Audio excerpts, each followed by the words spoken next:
আসসালামু আলাইকুম। আজকে আমি রান্না করব লইটা শুটকি। তো আমি সব কিছু মশলা পাটায় বেটে নিয়েছি হলুদ, মরিচ, লবণ তো আছে, আর বেটে নিয়েছি হচ্ছে আদা, জিরা, একটু ধনিয়া, আর রসুনটা আমি বাটিনি।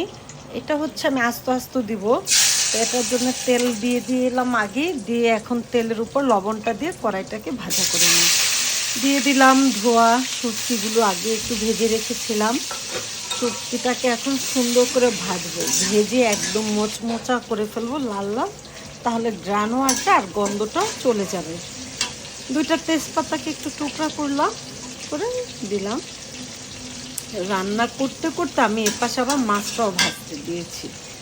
তো এই তো একে একে আমি সবগুলো মশলা দিব। আগে এগুলো তেল মরিচে ভেজে, তারপর আদা রসুন, আর সব শেষে দিব হলুদ আর মরিচের গুঁড়াটা। ওটা দিলেই তো তরকারির রঙটা আসলে চেঞ্জ হয়ে যায়। তো এগুলো দিয়ে সুন্দর করে কষে নিয়ে ভাজা ভাজা করে পরে হলো একটু হলুদ মরিচ দিয়ে শেষ। আর কাঁচামরিচটা আমি আস্ত দিব, বেশি দিব না, ওই গুঁড়া মরিচের ঝালে যেটুকু হয়। এ তো দেখবেন সুন্দর রং হয়েছে ওইটা। আর পেঁয়াজ আর রসুনটা যখন একদম সেদ্ধ সেদ্ধ, তখন হলুদ আর মরিচের গুঁড়া দিয়ে দিলাম। দিয়ে এই যে সুন্দর করে কষে দেখেন, আমার মতো করে আপনারাও খেয়ে দেখতে পারেন, খারাপ লাগবে না। আর লইটা শুটকির ঘ্রাণটাও কিন্তু বেশ সুন্দর বের হয়েছে। আল্লাহ হাফেজ।